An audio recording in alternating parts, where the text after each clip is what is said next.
이 전기공사업 시행규칙에서 이 5년이라는 제한을 걸어놨던 이유가 이 공사업 면허를 되팔지 말아라라고 하는 공사업 되팔이 금지 규정이에요. 중고 물건 팔 때도 500원에 사가지고 뭐 700원에 파는 이런 사람들 많이 있잖아. 안녕하세요. 건설업 컨설팅 하고 있는 유 실장입니다. 오늘은 전기공사업법 시행규칙 19조에 나와 있는 실적 승계 규정에 대한 이야기를 해보려고 합니다. 개인 사업자가 법인 전환을 하거나 혹은 부모님이 돌아가셔서 승계를 받거나 다른 회사의 전기공사업 영업권을 인수를 하거나 뭐 이런 여러 가지 사항들이 이제 실적 승계와 관련된 규정들에 해당하는데요. 이 시행규칙 19조에서는 한번 이런 행위를 한 경우에는 5년 동안 재합병을 금지하고 있습니다. 건설업 M&A 시장을 이해하고 계신 분들은 이제 많이 알고 있는 규정인데, 그렇지 않으신 공사업체분들은 알기 힘든 규정이라 이 이야기를 해보려고 하는 거예요.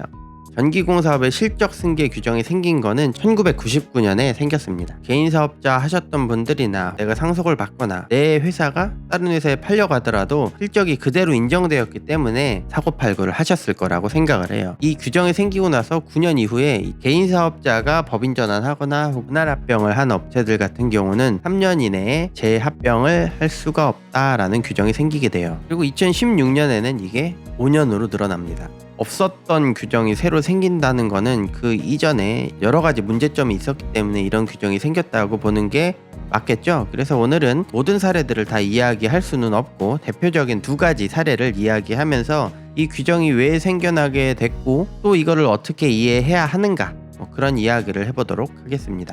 자, 첫 번째 사례는 담합인데요.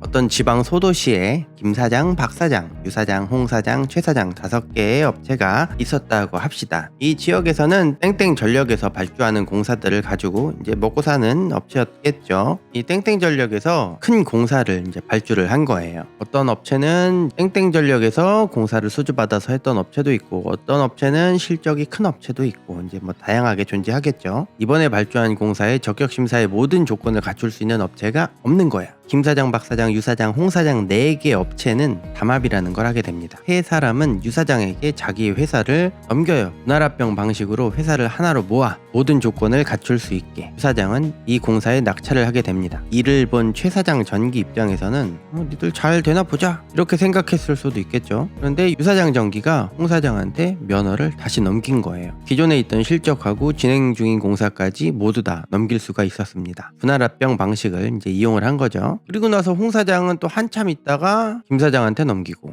김 사장은 박 사장한테 넘기고, 박 사장은 유 사장한테 넘기고, 이런 식으로 계속 자기들끼리 카르텔을 형성할 수가 있겠죠. 그럼 최 사장은 이제 지역에서 도태될 수밖에 없는 거죠. 자, 두 번째 사례는 허위 실적입니다. 이제 업체들에게 실적 신고를 의뢰받아서 하고 있거든요. 종합, 전문, 설비, 전기 실적 신고 제도에는 허술한 면이 조금씩은 다 있습니다. 이것을 이용하는 사람들이 생겨나게 된 거예요. 이 이야기를 하기 전에 전기공사업은 세법상 건설업에 속하는 단일 업종, 그러니까 이 한 가지 공정 중에서 가장 많은 공사가 발주가 되는 업종이에요. 뭐 우리가 집이라든지 혹은 공장, 무슨 사무실 다 전기가 없는 곳은 없거든. 전기공사 같은 경우는 사고팔고 양도양수하는 이런 시장에서 가장 먼저 시세라는 걸 만들어냈어요. 종합건설, 전문건설 이런 것도 시세라는 게 존재하긴 하지만 전기공사만큼 디테일한 시세를 가지고 있는 업종은 없습니다. 지금도 정확한 시세가 존재하다 보니까 이상한 사람이 생겨나기 시작한 거죠. 여기 유 사장 회사가 실적이 10억에 7천이야? 그럼 나는 10억에 5천에 줄게. 전기업체가 아니라 종합건설 회사가 이 시장에 뛰어들기 시작한 거예요. 전기공사 업체들 같은 경우는 내가 일을 하면서 쌓아두었던 지적재산권을 대금을 받고 파는 개념이었다면, 몇몇 종합건설 업체에서 팔았던 저 실적은 그냥 실적신고 자료를 판매하던 사람들이었던 거예요. 아예 불법인 거지. 허위 실적이었던 거지. 회사를 인수하려고 생각을 했던 이 호 사장의 경우에는 이 유 사장이 파는 7천만 원에 10억보다 백 사장 종합건설이 파는 5천만 원의 10억짜리가 더 혹할 수도 있겠죠. 금전적인 메리트가 있으니까. 문제가 여기서 끝나는 게 아니라 이 호 사장 신규 등록 정기라고 제가 표기를 했던 이 사람들이 이것에 맛을 들려버린 거예요. 저기 지방 소도시에 있는 조그만 이제 전기 업체들을 헐값에 인수를 해서 이제 백 사장한테 실적을 허위로 받아가지고 다시 되파는 사람들이 생겨나게 된 거죠. 이런 시세 차익을 노리는 사람들이 생겼다.